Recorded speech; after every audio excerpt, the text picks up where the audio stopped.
Okay, hello everyone. Welcome to the auto review show. This is JP. This is James. And today we're going to be reviewing the 7 Hertz Aurora. This is a 12 millimeter dynamic driver plus 6 millimeter microplanar driver and 2 balance armature tribrid IM. So we're going to give you our thoughts and tell you whether we think it's any good or not. Uh, let's get started with the unboxing very quickly. I think this is $400, so I guess that's the price range you need to get to get a proper unboxing. All the other ones so far, they were just kind of in a little packaging. This one we finally get a case. It's a nice leather case with a built-in compartment. It's pretty nice. And then you do get a nice selection of tips. I think these are all pretty good. Air tips, they're usable. They sound fine. And we do get a really nice thick gauge cable. It looks like it's completely copper.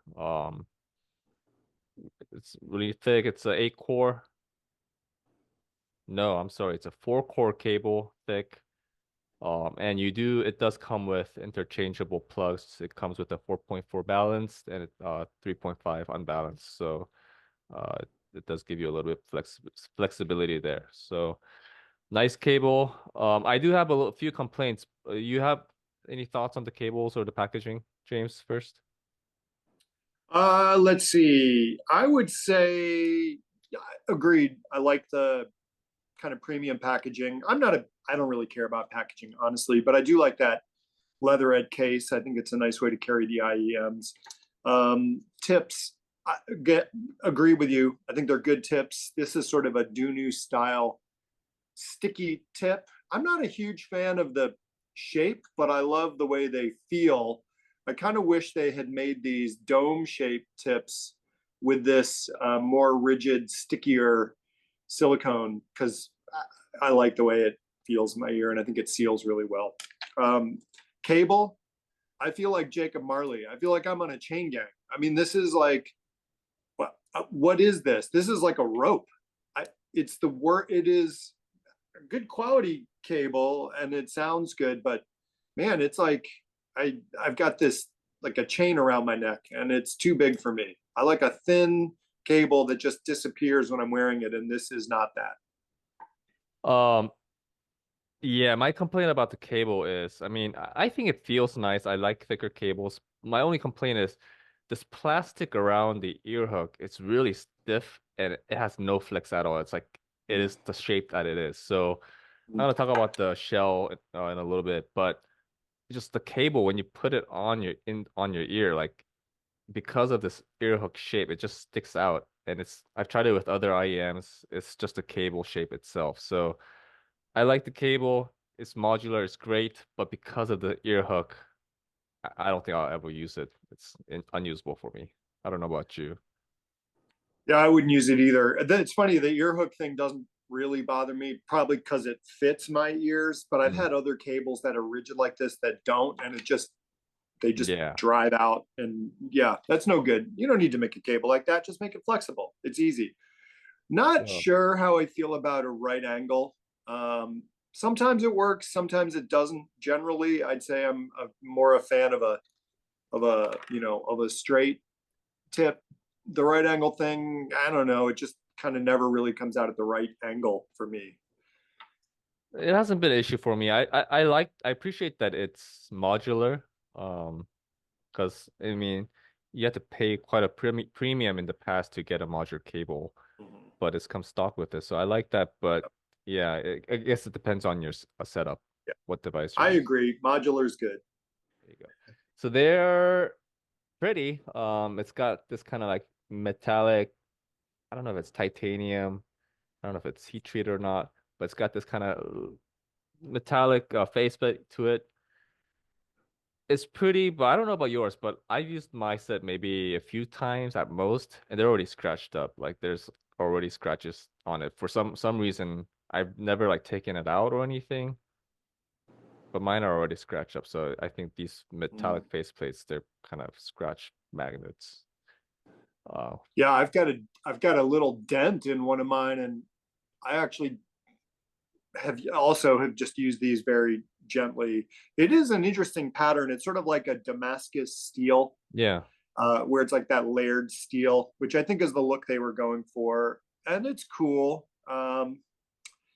It's a little busy. The photos on the Linsole website make it look much kind of lighter and brighter. I like the way they look in the pictures better than the way they look in real life. Um, and I mean the IM itself. Now this is kind of where things fall apart. Everything kind of falls apart for me right here. It's super chunky. The shell's big, and I get it. The dynamic driver they're using is huge. It barely fits the case, but with this specific like angle, the nozzle angle and everything, it doesn't work. It doesn't fit in my ears. Like however much I try it, like it just sticks out of my ears like this. It's just always looks like this, and I'm not a fan of that. Not a good look on you, JP. No, regardless of how it sounds, if it sticks out of my ear like that, or if it's uncomfortable, at the end of the day, it's a no from me. How was the fit for you? The fit was actually pretty good for me once I found a tip that I liked, and it was I guess the small white tips that it comes with. Actually worked pretty well. I got a good seal, and maybe I have a bigger ear cavity, but I didn't find the fit to be uncomfortable, except for that god awful cable. Yeah. Oh, yeah, and then also it's got a kind of an angled two pin. Uh-huh. Now, so I think they did that intentionally because of this cable. But again, for me, fit wise, Actually, yeah, I would say that the the the tip was a little like it's got this. I measured it. It's like 6.5 millimeters, but the flange is right at the end. If you compare it to like the Docinco, the Zigot, where the flange is kind of down a little bit down yeah. the barrel. I found it after a while. It definitely created some pressure in my ear. I think it's a little bit wide for me. The other thing, this is just really nitpicky, but I'm not a fan of this sort of floral design here. I like Eh, just a give me mesh, give me something normal. I don't need, no one's looking at that. Don't make it pretty, just make it functional. Open that thing up. Come on. sound. Um, you want to start first, James? Oh, the Let me pressure, the pressure. let me get the graph up. Yeah, put up the graph. Put up the graph. And I'm going to preface this by saying I always listen to IEMs before I look at a graph because I don't want to get influenced by the graph. Mm, And, I, you know, you talk about BA sets having a plasticky timbre. The funny thing is, I found this to have a plasticky timbre, especially in the higher frequencies. It just sounded sort of unnatural and forced, and kind of the female vocals were very throaty, pushed forward, and I think that image that popped into my head was silly putty. It just feels like this sort of flexible, plasticky blob. I don't know. Not a fan of the timbre. I don't think that this set offered a lot of. It's sort of weird, the detail and resolution for me was. I don't know if it's not enough or if it's too much. It's a strange presentation, and not one that I found likable. Truthfully, the kind of music that I really did find it suited towards was sort of a wall of sound shoegaze, where it's just a lot of guitars and everything is just sort of pushed at you as a wall of sound where maybe you're not picking apart instrumentation. It did that okay, but everything else that I wasn't a fan. interesting. I have a little bit of different take. So I actually really liked. I thought it had great technicalities. I thought the resolution was actually great for its price range. It had great instrument layering, separation for me. Also the soundstage was on the wider side. Imaging was pretty good. And even the texture. I quite liked the timbre across the frequency board. I thought it had a nice, pretty crisp texture, and the details were also great. So I think for me, I was a little surprised because I actually like the technicalities, but my issues were with the tuning itself. Um, but I mean, first, I mean, the technicality wise, I thought it was pretty good. Yeah, that's interesting that we have such a different take on the same thing. I think it boils down to us, our preferences are just different in terms of how timbre is presented. Yeah.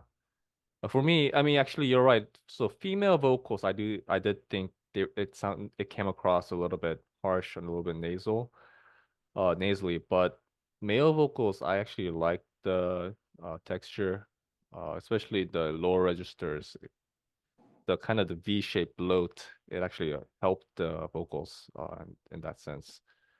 But tuning wise, do you have any thoughts? Oh, I thought that the bass impact was good. It was forceful without being tubby.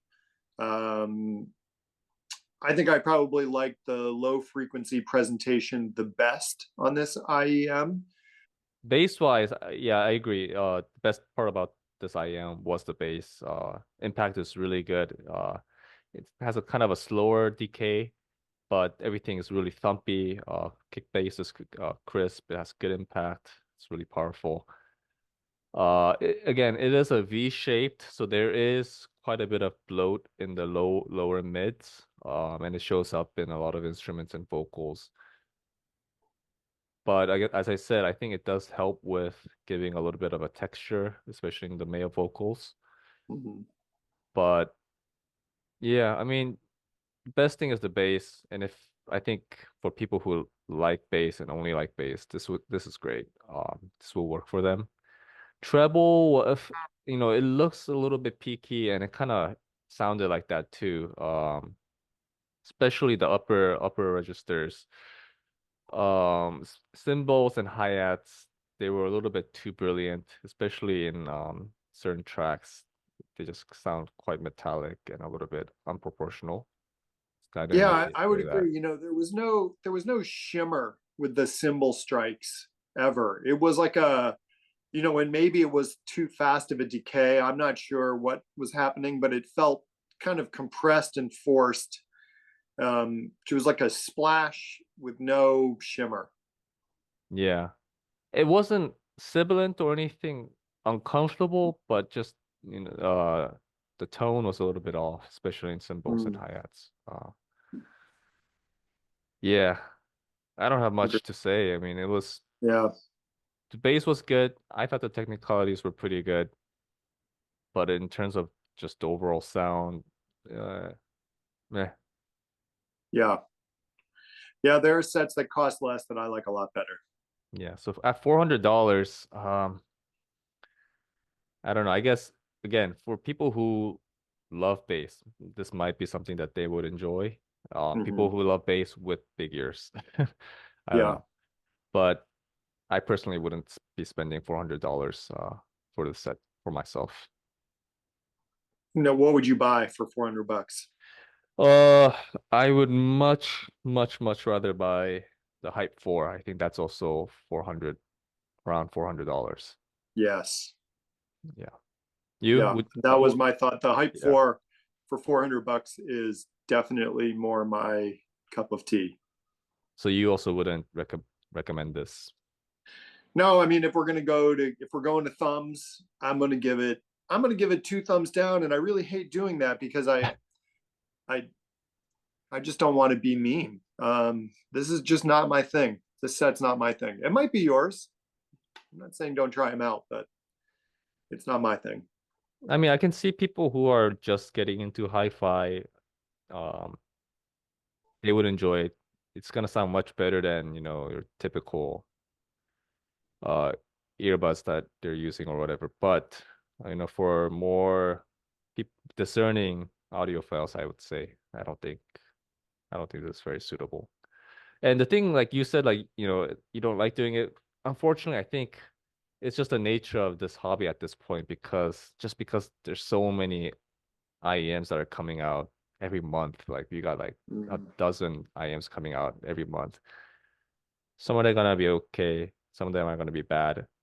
But more important, I think it now at this point it comes down to redundancy. You know, it's about you have six similar IAMs.